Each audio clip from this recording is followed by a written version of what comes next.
दिल्ली के ओल्ड राजेंद्र नगर में coaching centre के बेसमेंट में पानी भर जाने से 3 छात्रों की मौत हो गई। छात्रों की मौत के बाद से मामला गर्मा गया है। इस घटना के विरोध में छात्रों ने दिल्ली में कई जगहों पर प्रदर्शन किया।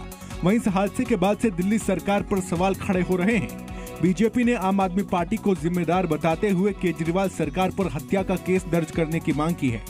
मैं समझता हूं इसको हम हत्या की श्रेणी में रख रहे हैं। ये हत्या है और इसकी दोषी आम आदमी पार्टी की गवर्नमेंट को लेनी पड़ेगी। यूपी विधानसभा का मानसून सत्र कल से शुरू होगा। विधानसभा सत्र को सुचारू रूप से चलाने के लिए आज ऑल पार्टी मीटिंग बुलाई गई। क्योंकि सीएम योगी आदित्यनाथ दिल्ली दौरे पर हैं, तो वो इस बैठक में शामिल नहीं हुए। इस बैठक में सुरेश खन्ना मौजूद रहे। इधर अखिलेश यादव ने विधायक दल की बैठक में माता प्रसाद पांडे को विधानसभा में नेता प्रतिपक्ष नियुक्त किया है। यूपी में होने वाले विधानसभा उपचुनाव से पहले अखिलेश ने ब्राह्मण कार्ड चलकर बड़ा दांव खेला है। माना जा रहा है कि पीडीए की सफलता के बाद अखिलेश ने सबसे बड़ा सियासी दांव चला है। महाराष्ट्र के कोल्हापुर में बाढ़ के कारण लोगों की मुश्किलें बढ़ चुकी हैं। कोल्हापुर के कई गांवों में बेहद बुरा हाल है। सड़कें और घर जलमग्न हैं। चारों तरफ सिर्फ पानी ही पानी दिखाई दे रहा है। एमपी के पन्ना में जोरदार बारिश के बाद नदियां उफान पर हैं।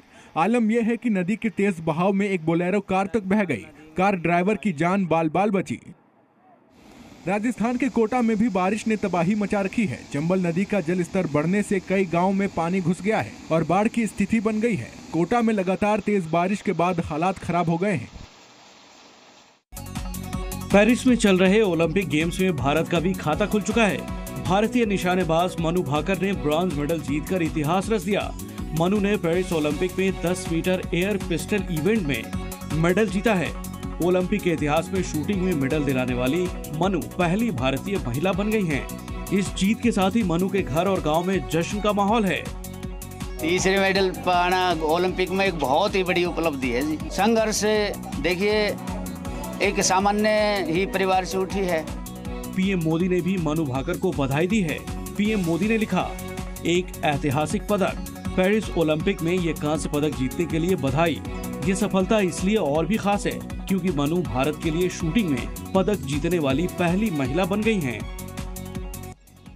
जम्मू कश्मीर में दहशतगर्दों के खिलाफ सेना का बड़ा ऑपरेशन जारी है। पुंछ में एलओसी के पास बड़ी संख्या में एसओजी, सीआरपीएफ और सेना की टीमें इलाके को खंगाल रही हैं। खबर है कि पुंछ में हथियार से लैस 4 पाकिस्तानी आतंकी छिपे हैं, जिन्हें खोजने के लिए चप्पे चप्पे की तलाशी ली जा रही है। पाकिस्तान की तरफ से आतंकी लगातार घुसपैठ की कोशिश में लगे हुए हैं। ऐसे में इलाके में हो रही बारिश का फायदा उठाकर आतंकी घुसपैठ की कोशिश कर सकते हैं। पहाड़ों पर गिर रही धुंध के बीच नियंत्रण रेखा से सटे इलाके में संदिग्ध देखे गए हैं। बलूचिस्तान की आजादी को लेकर एक बार फिर वहां के लोगों ने अपनी आवाज बुलंद की है। लाखों की संख्या में बलोच प्रदर्शनकारी ग्वादर में प्रदर्शन कर रहे हैं और बलोच राष्ट्र की मांग कर रहे हैं। इस प्रदर्शन ने पाकिस्तानी सेना और सरकार को हिलाकर रख दिया। पाकिस्तानी सेना ने प्रदर्शन कुचलने की कोशिश शुरू कर दी है। जब बलोच ग्वादर की ओर कूच कर रहे थे तभी उन पर गोलियां चलाई गईं। दरअसल ये विरोध प्रदर्शन अकेले पाकिस्तान ही नहीं बल्कि चीन के लिए भी नासूर बना हुआ है। लिहाजा पाकिस्तानी सेना पूरी ताकत के साथ बलोचों की आवाजों को कुचल रही है।